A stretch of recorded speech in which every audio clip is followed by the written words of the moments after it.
aller dans le sujet du jour sur une série qu'on a commencé au milieu du mois d'août et j'ai encore du matériel là-dessus à vous donner jusqu'en janvier, afin que nous ayons vraiment une belle compréhension.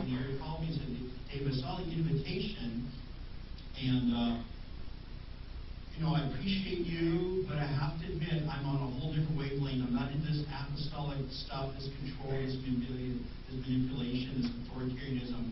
And I said, I'm completely misunderstanding. J'ai eu un contact avec un pasteur qui me disait « je me sens pas sur la même longueur d'onde au niveau de l'apostolique. » Et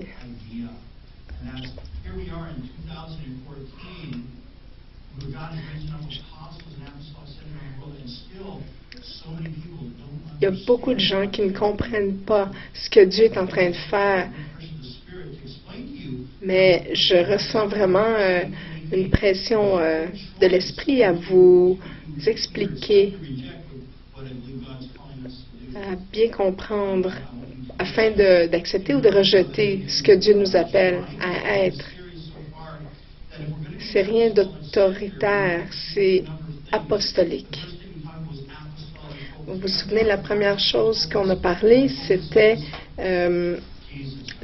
d'avoir un focus apostolique qui doit être Jésus. Ça ne doit pas être la musique ou le message, c'est vraiment Jésus, l'apôtre Jésus. Ensuite, on doit embrasser le mandat apostolique qui est envahir, occuper et transformer. Ensuite, on doit s'engager à la prière apostolique qui est pour l'avancement du royaume. Des prières de déclaration qui vont avancer le royaume dans la région. On doit aussi s'engager à la louange et l'adoration apostolique qui change l'atmosphère de la région, de la ville, en partant de nos maisons.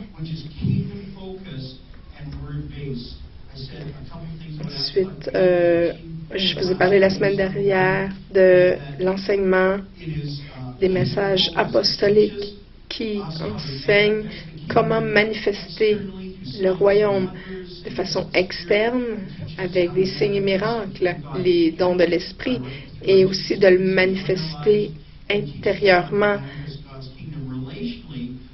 et aussi relationnellement avec Jésus et les gens qui nous entourent. On doit les communiquer, ces choses qu'on apprend.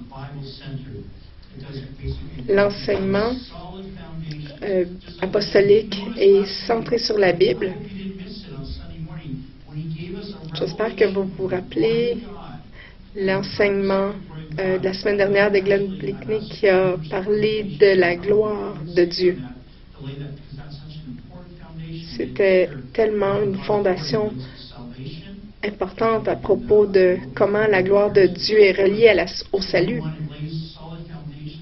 Donc, l'enseignement apostolique bâtit des fondations, persuade les gens, amène les gens en alignement avec la volonté de Dieu et donne des habiletés pratiques afin que chaque personne soit complètement apte à faire tout ce que Dieu l'appelle à faire. Aujourd'hui, je vais vous parler d'un leadership apostolique. Les gens doivent guider. Je pense que Glenn en a parlé la semaine passée, qui disait, il y a un parole prophétique qui disait, le prochain mouvement de Dieu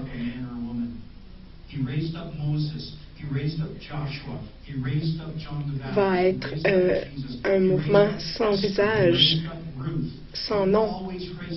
Mais je crois que cette mentalité-là de cette parole prophétique qui est sortie il y a quelque temps,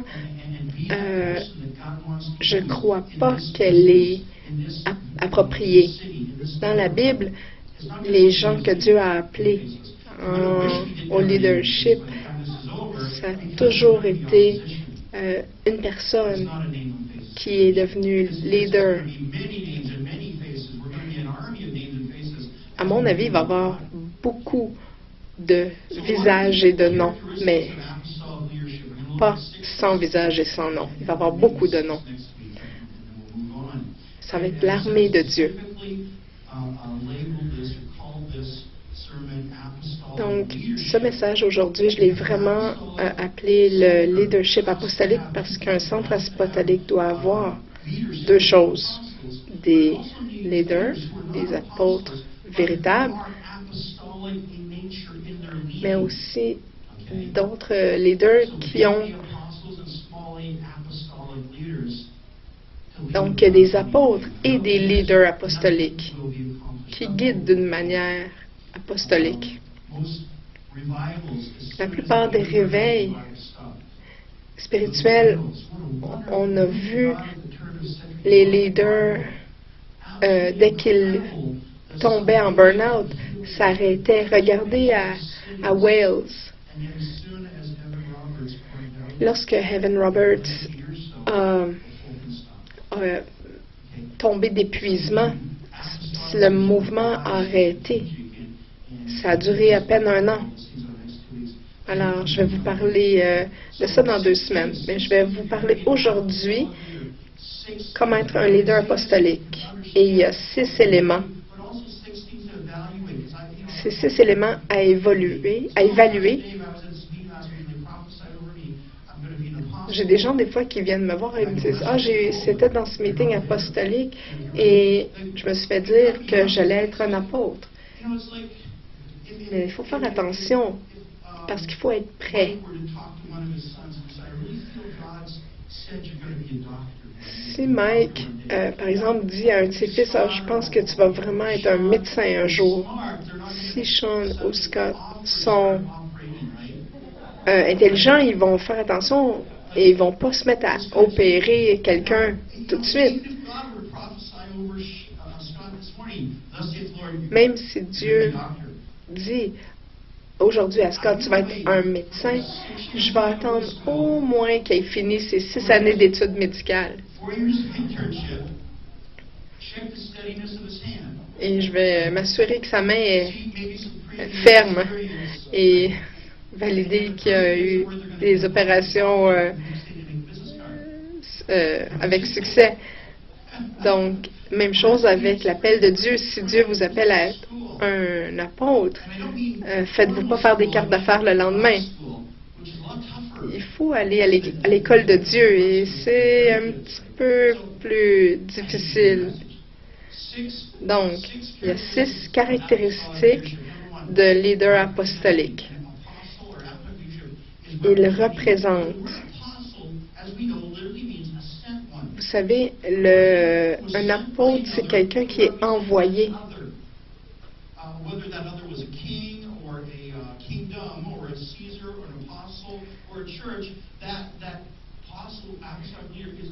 Si ce leader apostolique est envoyé, il est envoyé pour représenter le royaume de Dieu.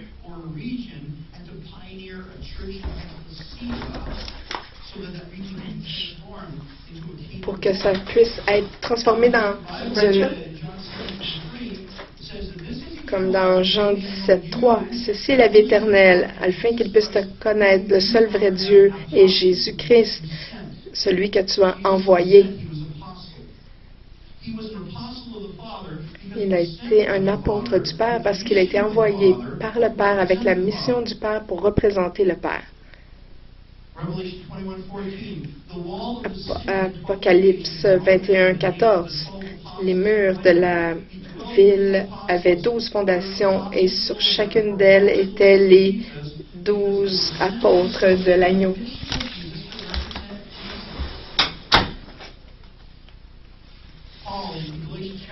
Paul dans Galates 1:1, c'est un Paul apôtre envoyé, non par des humains ni par l'entremise d'un être humain, mais par Jésus-Christ et Dieu le Père qui l'a réveillé d'entre les morts. Paul était un apôtre parce qu'il a été envoyé par le Christ ressuscité avec une mission du Christ ressuscité pour représenter le Christ ressuscité. Alors, regardez Barnabé.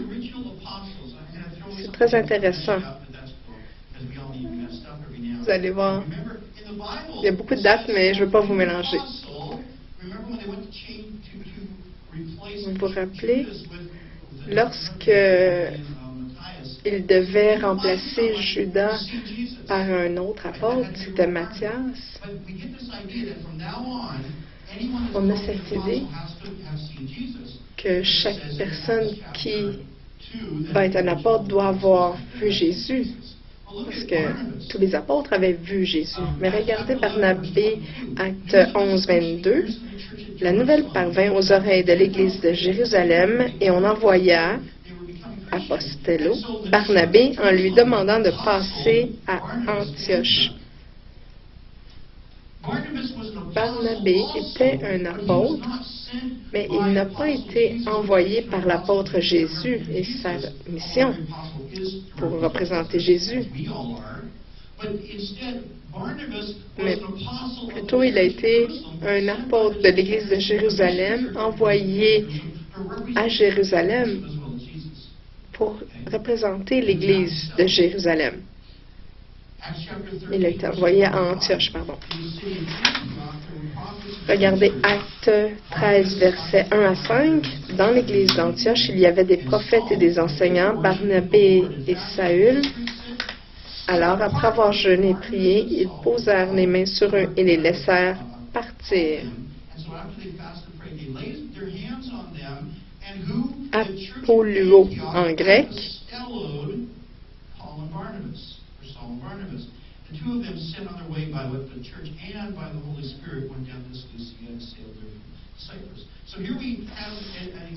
Donc ici, on a un exemple de Barnabé qui était un apôtre, pas apostello par Jésus, mais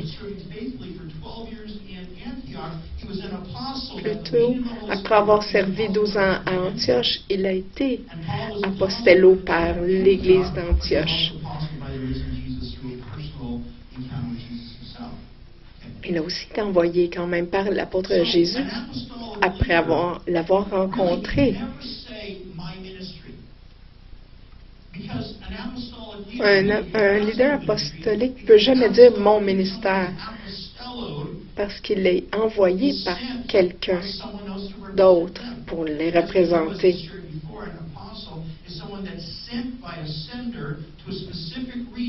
Quelqu'un qui est envoyé par quelqu'un spécifiquement pour rencontrer un groupe spécifique.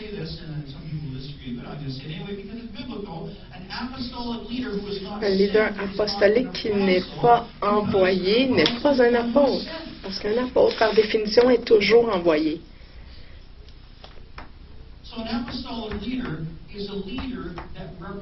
Donc, un leader apostolique, c'est un leader qui représente Christ et celui qui l'envoie.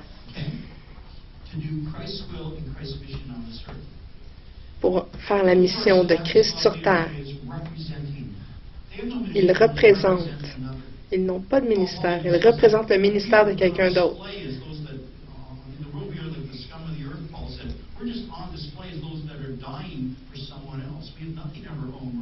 Nous n'avons rien qui nous appartient. Nous sommes ici pour représenter le Christ et sa mission sur la terre.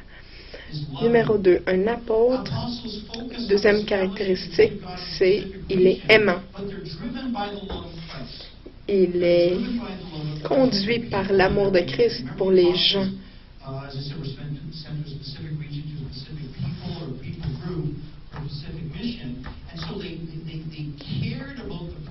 Il est envoyé auprès d'un groupe spécifique de personnes et il a à cœur ces gens et leur salut.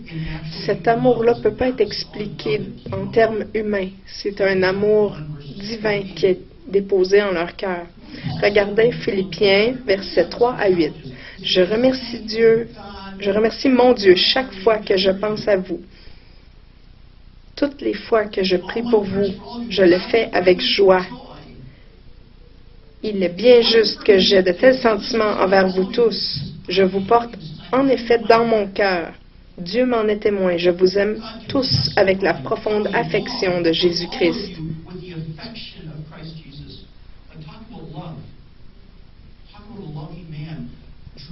On parle d'un amour, d'un homme qui aime. Paul aimait les gens à qui il était envoyé. Il faisait le ministère à partir de cet amour-là, motivé par cet amour-là. Regardez Philémon 1, verset 9. Je préfère t'adresser une demande au nom de l'amour. Il n'y a aucune demande autoritaire en Paul. Il n'y avait pas de « soumettez-vous à moi, car je suis un apôtre ». C'est seulement un appel au nom de l'amour, des appels au nom de l'amour. Tout ce que Paul faisait, c'était motivé par l'amour et les relations. Il n'y avait pas d'auto-justification. Un leader apostolique doit, lorsqu'il est envoyé, tomber en amour avec les gens auprès desquels il a été envoyé. C'est pour ça que c'est très difficile.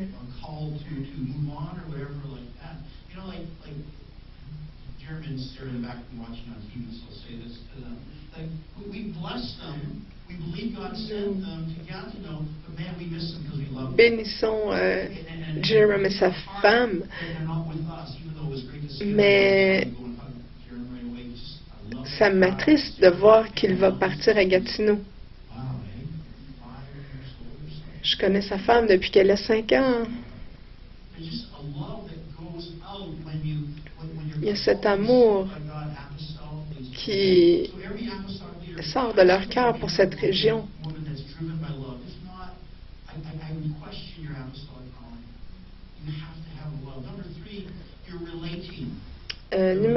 Troisième caractéristique, il faut être en rapport avec les autres ou attendre que Dieu vous transforme jusque-là. Regardez 1 Thessaloniciens 2, verset 8. Nous avions une telle affection pour vous que nous étions prêts à vous donner non seulement la bonne nouvelle de Dieu, mais encore notre propre vie. Vous nous étiez devenus si chers.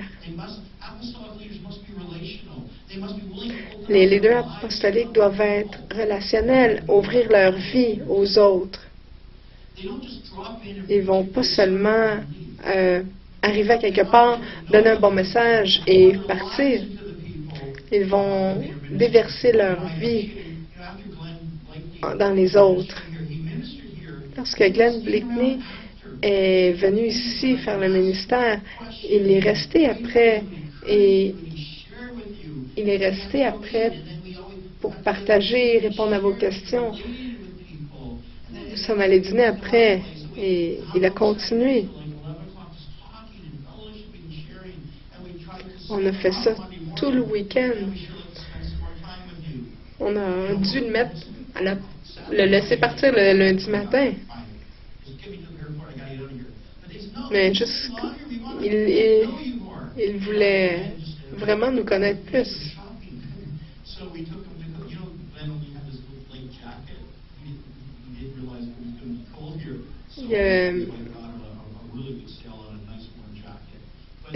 On les a même amenés magasiner parce qu'ils avaient seulement un petit manteau court, pas assez chaud pour le temps de l'année.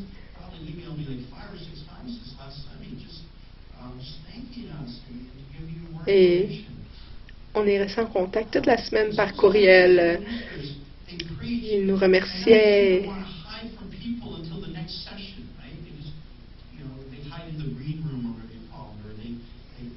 C'est contraire à certains leaders que tristement, ils se cachent entre deux rencontres.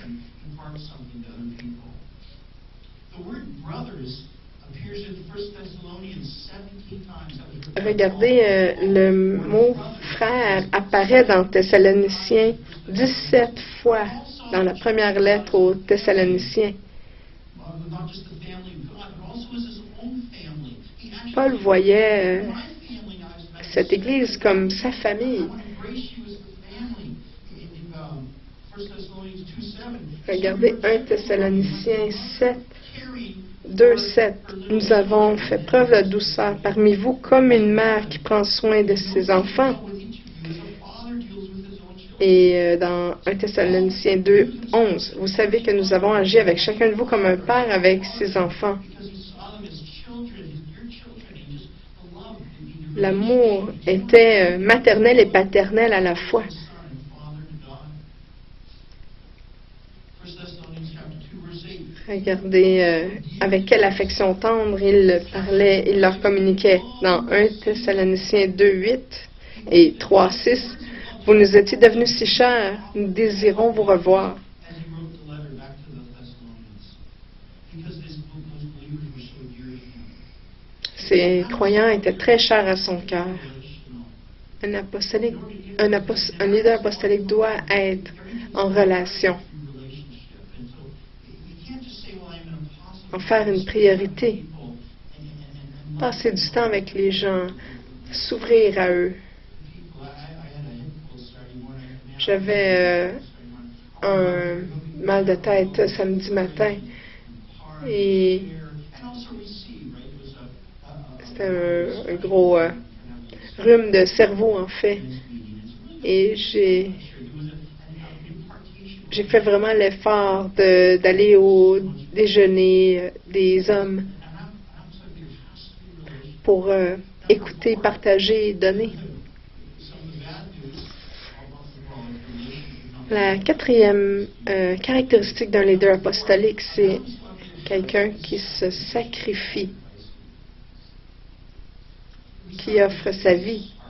Si on regarde l'exemple de Jésus, regardez dans Jean 10, 11, Jésus dit, « Je suis le bon berger est prêt à donner sa vie pour ses brebis. » It says he lays down his life for the sheep. There's a sacrificial Il y a ce sacrifice de son cœur qui dit, « Je vais être prêt à faire give you all that I have. tout ce que ça prend pour te donner All the original tout ce que j'ai. » 12 apostles except for John. The other 11 original Les apostles, 11 as well apôtres as originaux, all martyred for their faith. sauf Jean, They were willing to risk their lives. et ceux-ci, en plus de Paul, sont tous morts martyrs pour leur ministère, leur foi.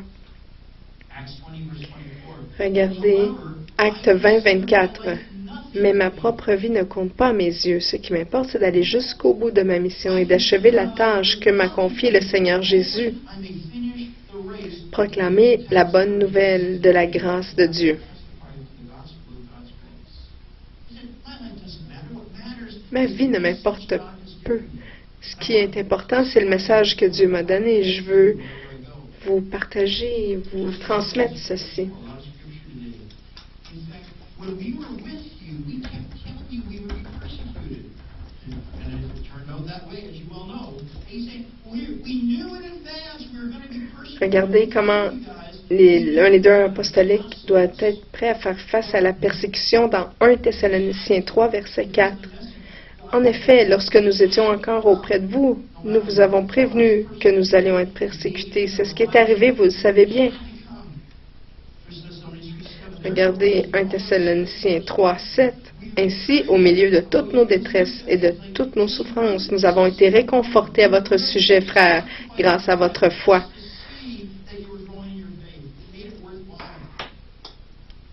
Ça l'a rendu digne et ça valait la peine.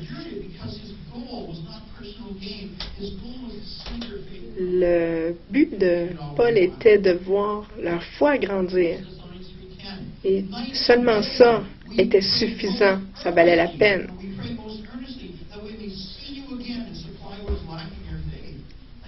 Un leader apostolique doit être engagé à compléter son devoir. Regardez 1 Thessaloniciens 3, 10. Jour et nuit, Nous lui demandons avec ardeur de nous permettre de vous revoir personnellement et compléter ce qui manque encore à votre foi. Je désire vous revoir afin de vous transmettre encore plus. Paul savait que son travail avec eux n'était pas terminé. Alors il était prêt à risquer tout ce qu'il avait pour retourner là-bas, auprès d'eux. Il n'a pas dit, « Ah, je sens que j'ai encore à vous donner, mais c'est trop dangereux, j'y irai pas. »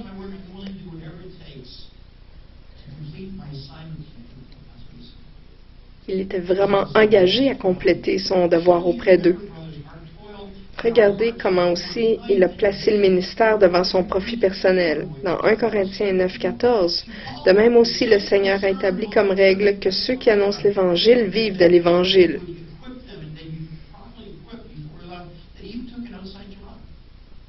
Il s'est assuré qu'ils étaient complètement équipés.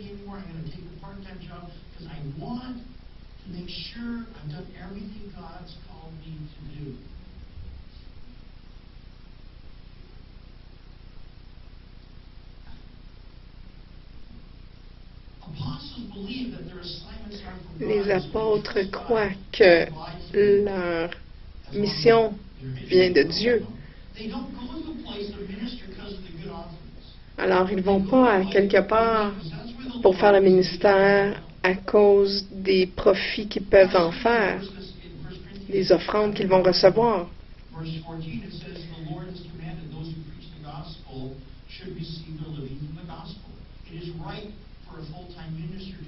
Regardez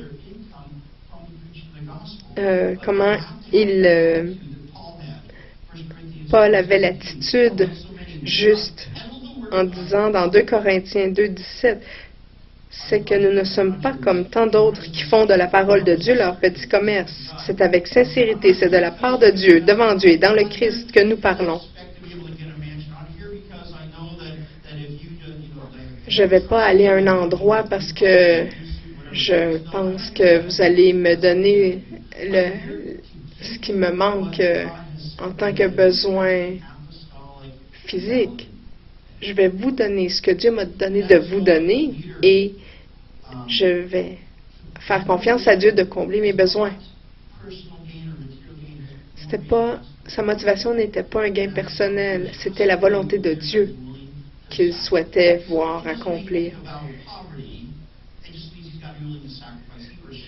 Ça ne veut pas dire nécessairement de faire un vœu de pauvreté, c'est seulement de le recevoir, de donner ce que Dieu veut donner et recevoir ce que Dieu a pour nous. La cinquième caractéristique d'un leader apostolique, c'est quelqu'un qui peut confronter et parler, faire face, parler en face à face. Paul a aimé pleinement et une partie d'un amour paternel, c'est d'apporter la correction. Regardez un exemple. Ma mère était une des 5 top vendeurs de Tupperware au Canada à un certain moment dans sa carrière. Et à un moment donné, elle a eu un concert, elle a assisté à un concert pour encourager les autres vendeurs. Et elle a dit, mon fils est un musicien.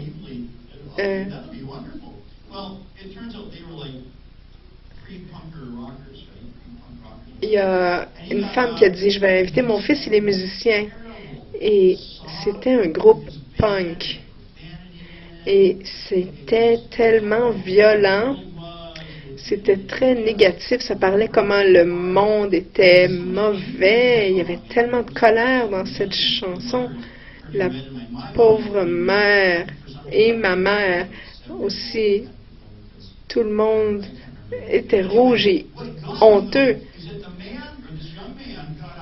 Ce qui m'a frappé, c'est que le fils a dit, vous savez pourquoi j'ai tant de colère dans toutes mes chansons?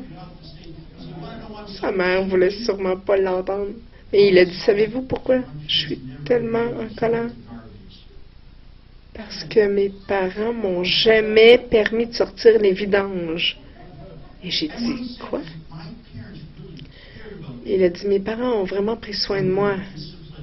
S'ils avaient vraiment eu à cœur mon bien-être, ils m'auraient amené plus de discipline dans ma vie.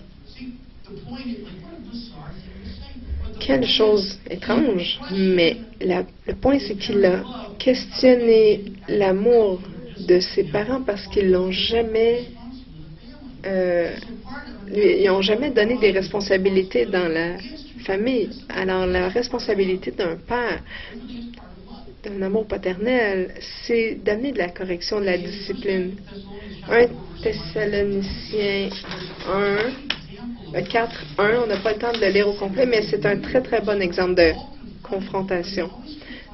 Pas la confronter, mais toujours dans l'amour d'un père. Regardez 1 Thessaloniciens 4:1, nous vous le demandons en vous suppliant au nom du Seigneur Jésus. Il n'y a aucune menace là-dedans, c'est un appel. C'est une confrontation remplie de grâce. Regardez 1 Thessaloniciens 4, verset 10. Mais nous vous exhortons, frères, à faire mieux encore. Paul n'a jamais utilisé la colère, la manipulation, la domination, les menaces. Tout ce qu'il a fait, c'était de diriger avec un amour apostolique fort. J'ai un ami qui, je crois, va être un leader apostolique. Et à un moment donné, il a fait un centre pour les hommes sans-abri. Et j'ai travaillé pour lui quelques week-ends. J'étais près de lui lorsque cet homme venait à l'abri. Toujours, il était sous, il entrait à l'abri après l'heure de tombée officielle. Alors, mon ami, et de façon très forte et très ferme, s'est tenu devant lui et il a dit, tu me forces à te refuser l'entrée parce que tu ne respectes pas les règles. En tant que leader apostolique, c'est jamais joyeux de confronter. Mais à un moment donné, il vient un point où on n'a pas le choix. Et il lui a dit, mon ami, tu n'es plus le bienvenu ici. Et l'homme a dit, je refuse de m'en aller. Il a croisé ses bras. Alors mon ami, qui est assez fort, l'a pris, il l'a déposé sur le trottoir. C'était un ex-policier, il était quand même assez fort, mais il l'a enlevé. Et il a dit, si tu reviens, je vais devoir appeler la police. Et j'ai vu mon ami revenir. Il a passé dans son bureau, barré la porte et je l'ai entendu pleurer pendant 30 minutes et je l'entendais dire, Seigneur, je suis tellement triste d'avoir dû faire ça. Dieu, il a le potentiel et tout. Seigneur, sauve-le, montre-toi à lui. Et il a prié et pleuré pendant une demi-heure.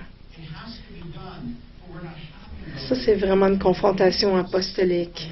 On doit le faire. C'est pas agréable, mais ça nous amène à intercéder encore plus fort pour quelqu'un. Mon ami, c'est vraiment quelqu'un qui a l'amour de Dieu en lui.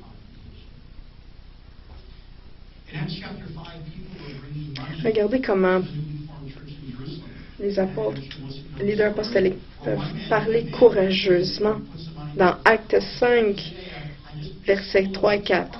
Alors Pierre lui dit, Ananias, pourquoi Satan a-t-il pu s'emparer de ton cœur? Tu as menti au Saint-Esprit et tu as gardé une partie de l'argent rapporté par ce terrain. Avant que tu le vendes, il était à toi.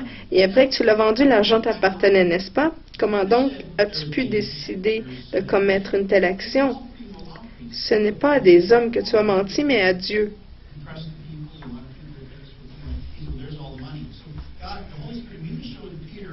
C'est l'Esprit Saint qui a montré à Pierre que l'argent que Ananias a donné à la communauté n'était pas le total, en dépit de ce que Ananias avait dit.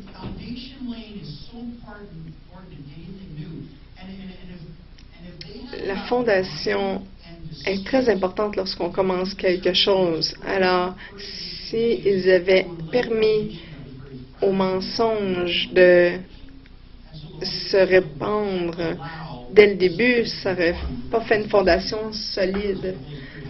Alors, c'est pour ça que l'Esprit Saint a dû exposer ce fait à Pierre.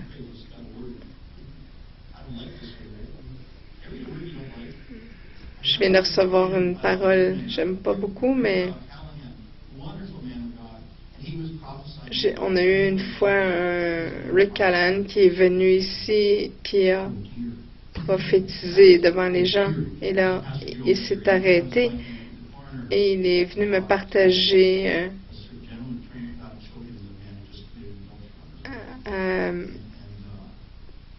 on a confronté l'homme qui venait de tromper sa femme. Il dit, tu as confessé ça à ta femme déjà, mais tu t'apprêtes à faire des mauvais choix. L'Esprit Saint vient de me le montrer. Alors, je vais vous dire, je vous donne un exemple, que parfois on a une révélation de l'Esprit Saint qui n'est pas nécessairement agréable.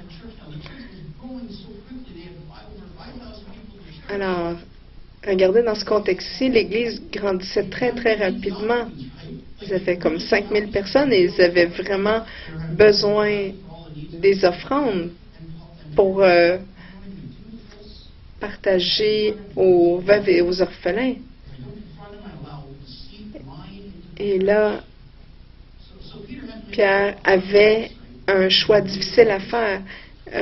Est-ce que je le confronte tout de suite? Et c'est ce qu'il a fait. En confrontant Ananias qui a vendu ce terrain, mais qui avait gardé une partie des profits pour lui. Tu as menti au Saint-Esprit. Ce n'est pas à des hommes que tu as menti, mais à Dieu.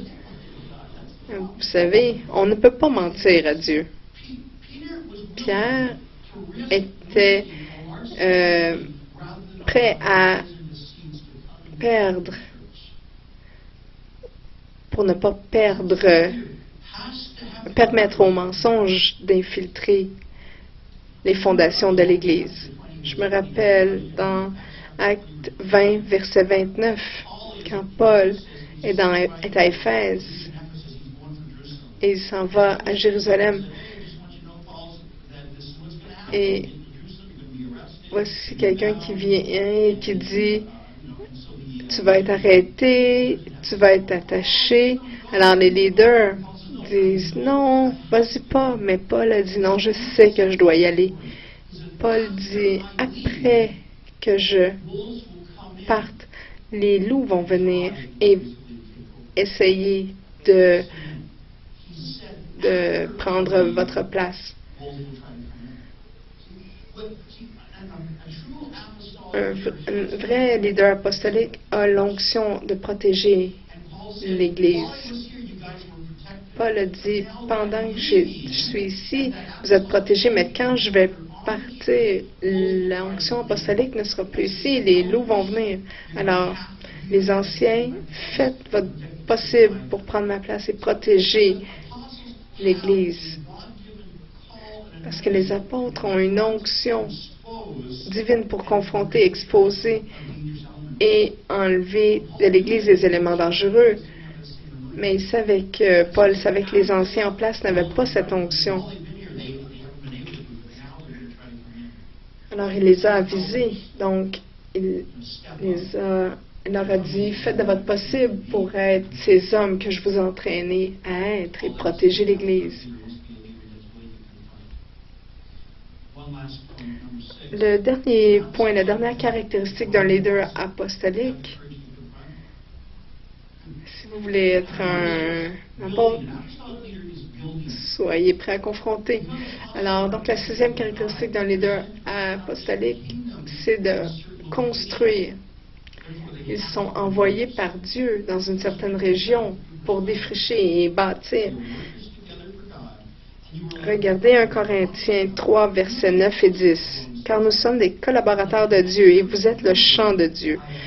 Vous êtes aussi l'édifice de Dieu. Selon le don que Dieu m'a accordé, j'ai travaillé comme un bon entrepreneur et posé les fondations. Maintenant, un autre bâtit dessus. Il faut que chacun prenne garde à la matière dont il bâtit. » C'était pas suffisant pour Paul de prêcher l'Évangile. Il devait construire quelque chose pour établir le royaume. Si vous ne bâtissez pas, rien ne sera établi. Quelques-uns de vous peuvent penser, mais attendez, je croyais que c'était pas Jésus qui allait bâtir son Église. Regardez dans Matthieu 16, 18. Moi, je te dis que tu es Pierre, et sur cette pierre, je construirai mon Église. Tu l'es, et les portes du séjour des morts ne prévaudront pas contre elle. Dieu rassemble certaines personnes en congrégation. Regardez comment un apôtre peut édifier les gens.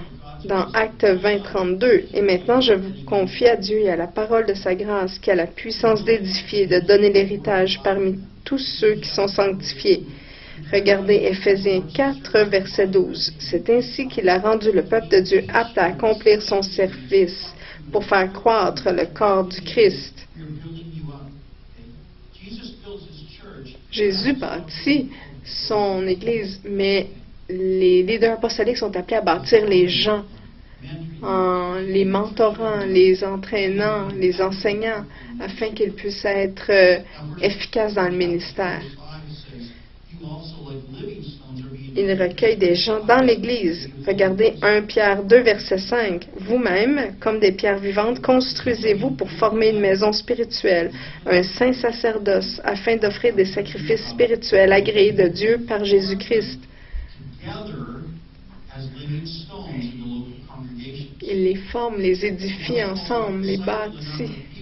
Alors, lorsque Paul est venu, il les a appelés et enseignés à venir ensemble et à devenir une maison divine. C'est très, très important de faire des disciples. C'est seulement lorsque les disciples travaillent ensemble dans des églises locales que le royaume de Dieu peut être établi. Écoutez, c'est pas simplement à propos de vous et Dieu. Il vous a appelé à être une pierre vivante dans laquelle Dieu peut habiter et ensuite vous rassembler afin d'établir le royaume dans la région. Paul a aidé l'Église d'Antioche à être un centre apostolique régional. Il les a aidés à venir ensemble et les a formés en congrégation. Ensuite, Paul a commencé à voyager. Acte chapitre 13. Il voulait établir des églises. Il est allé de ville en ville pour former d'autres centres apostoliques. Un autre à Corinthe et un autre à Éphèse. Un apôtre doit être impliqué dans la construction.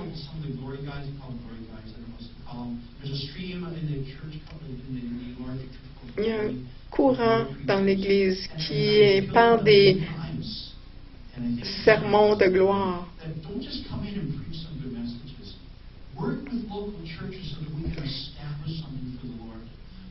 C'est important, pas juste de prêcher des bons messages, mais de travailler ensemble pour établir le royaume de Dieu. Comment est-ce qu'on peut construire les gens ensemble? Construire les gens afin que ce soit centré sur le royaume. C'est pas assez de seulement prêcher un bon message et de repartir.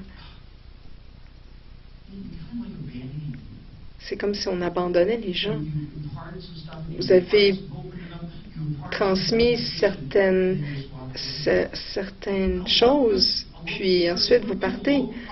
Il faut travailler ensemble, nourrir, bâtir sur ce que on a déposé.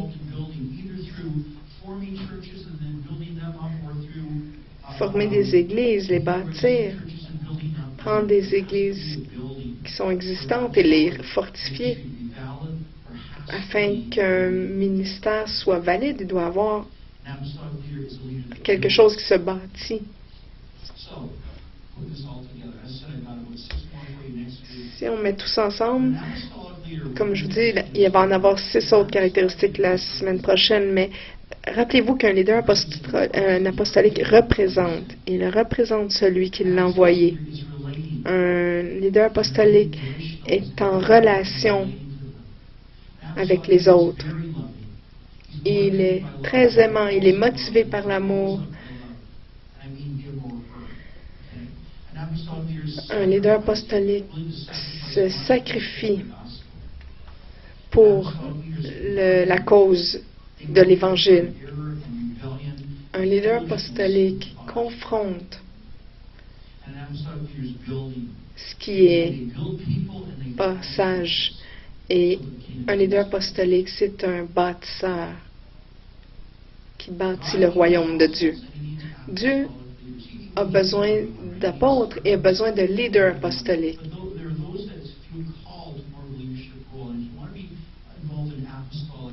Si vous désirez être impliqué dans un leader apostolique, vous devez répondre à certaines questions. La première, est-ce que je représente Jésus et son royaume partout où je vais, ou je suis là pour mon gain personnel et mon profit personnel? Est-ce que je me représente moi-même? Deuxième question, est-ce que vous êtes en relation ou vous aimez mieux éviter les gens et que vous trouvez difficile d'accepter les gens? Troisième question, est-ce que vous aimez vraiment les autres ou vous trouvez ça difficile d'accepter leurs différences? Si vous êtes intimidé par d'autres personnes, je questionne un appel apostolique parce que les apôtres sont appelés à travailler ensemble. La cinquième question, est-ce que vous êtes prêt à vous sacrifier ou vous abandonner facilement? Pardon, c'est la question 4.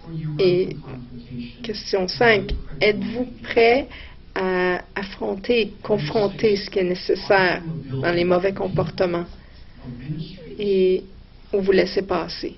Et le 6e, êtes-vous quelqu'un qui bâtit quelque chose et que vous laissez quelque chose de solide derrière vous? Alors, si vous vous dites aujourd'hui, Pasteur Dave, je ne suis pas un leader apostolique. Savez-vous en passant que tout ça, ces 6 caractéristiques qu'on vient de voir sont très représentatives de tout entrepreneur qui a une entreprise à lui? Alors, pourquoi est-ce que vous ne vous verriez pas comme un entrepreneur pour le royaume de Dieu? Si vous avez déjà eu le désir de partir de votre propre entreprise, voici les conditions, les qualités que vous aurez besoin. Alors, est-ce que vos yeux sont ouverts? Ne soyez pas apeurés. Comme on a chanté ce matin, maintenant je m'abandonne. Je vais vous mettre au défi de vous soumettre à l'école de leadership de Dieu. C'est pas facile. Mais comment est-ce qu'on peut entrer dans cette école? La première condition, c'est de se soumettre et s'abandonner à Dieu et de dire à Dieu, enseigne-moi tout ce que j'ai besoin pour être l'ambassadeur que tu m'appelles à être, pour répondre à ton appel, pour rentrer en relation avec les gens et les amis. Le leadership, c'est pas du tout une position. Et c'est une idée qui est folle. C'est pas un titre, c'est beaucoup plus qu'un poste ou un titre. Le leadership, c'est de développer une force de caractère. C'est vraiment de devenir à l'image de Jésus. Alors qu'on développe et qu'on sacrifie ces choses-là, on meurt à ces choses-là. C'est comme ça qu'on peut être vraiment un représentant de Christ. Est-ce qu'on peut se lever ensemble? J'aimerais prier pour vous et j'apprécierais si vous pouvez mettre votre main sur votre cœur. Assurez-vous qu'il bat en premier. Deuxième chose, le cœur représente l'essence de notre vie, le centre de notre vie. Je crois que l'Église régionale va devenir quelque chose de merveilleux, mais ça va demander des femmes et des hommes de Dieu qui sont forts. Ça va demander plus de Moïse, de Josué, de Gédéon, d'Esther, de Ruth, plus de Marie, femme, Marie, M-A-R-I-E, des gens d'intégrité et de courage qui vont être volontaires et de dire, comme Marie, qu'il en soit fait selon ta parole, parce que tu m'as donné un appel et comment est-ce que je peux dire non à un si grand appel? Père, ce matin, on met notre main sur notre cœur. On m'avait déjà dit ce matin, je me soumets. Et on a eu à témoin quelqu'un à qui on a dit, je me soumets. Mais publiquement, Seigneur, aujourd'hui, avec la main sur le cœur, on te dit qu'on veut entrer dans cette école de leadership qui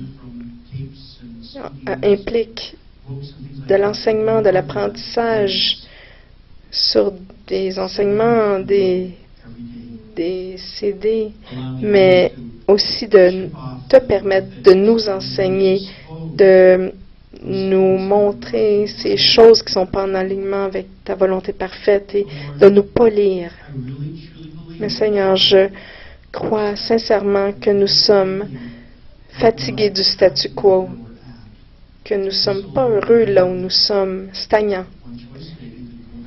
On a le choix, soit d'aller retourner en arrière ou d'avancer. Alors, Seigneur, je prie que chaque personne ici choisisse d'aller de l'avant en disant, oui, je me soumets et je souhaite entrer à cette école de leadership.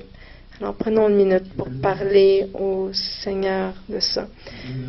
Pour éliminer tous les je ne sais pas, ou les oui mais, ou les peurs qui sont rattachées à ça.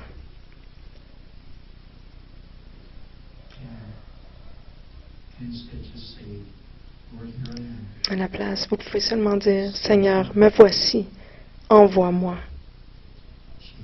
change-moi, moule-moi, brise-moi,